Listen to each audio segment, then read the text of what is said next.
Señor rector Óscar Armando Ibarra-Rossi, señor director de Compensar Néstor Rodríguez Ardila,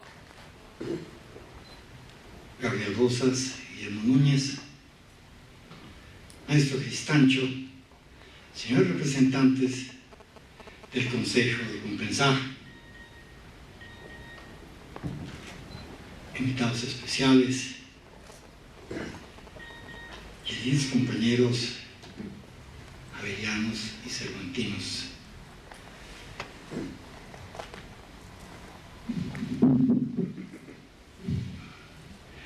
La historia nos enseña que los momentos críticos de las sociedades suelen ser fecundos para el surgimiento de liderazgos políticos creativos.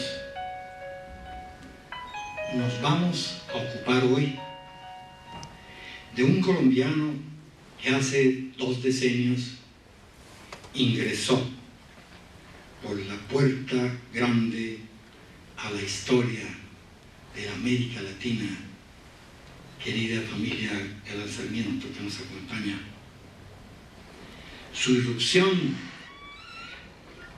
al escenario político no fue fruto del azar, sino de la correlación de factores internacionales y nacionales que se conjugaron en el intervalo 1943-1989, facilitando que una combinación de las dominaciones carismática, tradicional y legal, acompañadas de su gran voluntad de poder y vocación de servicio público, se concretaran en un original liderazgo. Desearía que hoy no fuera un día más en la conmemoración de los 20 años del asesinato de Luis Carlos. Después de 45 años de haber dedicado mi labor a aprender, con los educandos de pre y posgrado sobre las problemáticas del país, de América Latina, del análisis político y del liderazgo político democrático. Y por supuesto, del ejercicio de la función pública que culminó con la Dirección Nacional de la ESAP y la cofundación y construcción de la primera escuela de alto gobierno, quizá podría pensar en voz alta que el proyecto político galanista debe tener un futuro promisorio. Veamos unas notas sobre el origen del texto. En la tenebrosa e inolvidable noche del 18 de agosto de 1989, cuando me dirigía a conocer la evolución de la situación de Luis Carlos luego del atentado realizado en Soacha, fui informado de su fallecimiento. Estaba solo en un acto social de conmemoración de una pariente muy cercana y suspendí esa labor. Habían otros encuentros importantes, uno de cuyos resultados sustantivos es esta reunión hoy aquí. Entonces, en aquella noche, vino a mi memoria la narración que de la personalidad, la labor, el asesinato y el grandioso entierro de Uribe me dio mi padre Rafael Roa Rivera, quien cursaba su bachillerato en el San Bartolomé en 1914.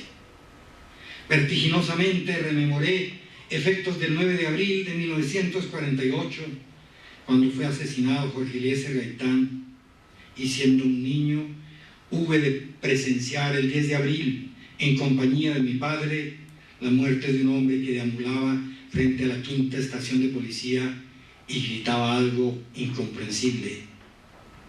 Solo años después comprendí la magnitud de esta segunda tragedia política colombiana en el siglo XX. Fue también ese año que sufrí el impacto del asesinato de ese ser original, inteligente y estratega, hombre de paz, que fue Gandhi.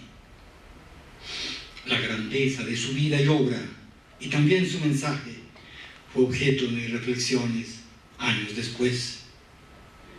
A grandes zancadas, recordé la lucha juvenil que adelantamos en 1957, comandados por ese gran estadista que fue Alberto Lleras, para derrocar la dicta blanda rojista.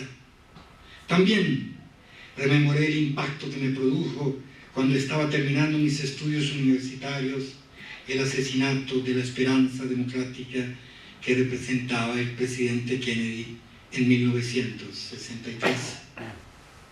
Hice memoria del suicidio del presidente Salvador Allende, provocado por el derrocamiento dirigido por Pinochet, militar que traicionó su juramento y demostró que solo era un buscador de poder sin sentido de grandeza y enjuiciado por graves indelicadezas cometidas contra el erario público de Chile. Actuó como ha sido propio de la inmensa mayoría de los dictadores de derecha y de izquierda que llegaron al poder y se mantuvieron ilegítimamente en él.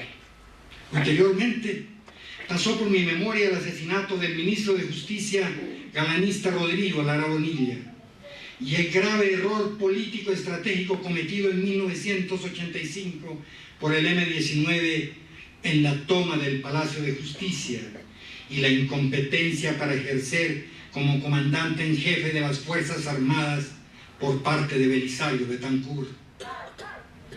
Cuánto me problematizó el absurdo asesinato de nuestros magistrados del Consejo de Estado y de la Corte Suprema de Justicia.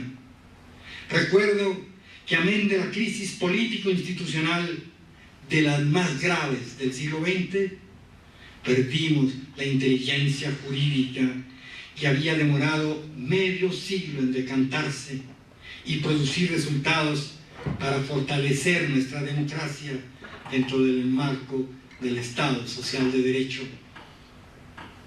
Finalmente, tuve presente la gran conmoción que me produjo el asesinato por parte del narcotráfico dirigido por Pablo Escobar, de ese adalid del periodismo latinoamericano que fue Guillermo Cano en diciembre de 1986.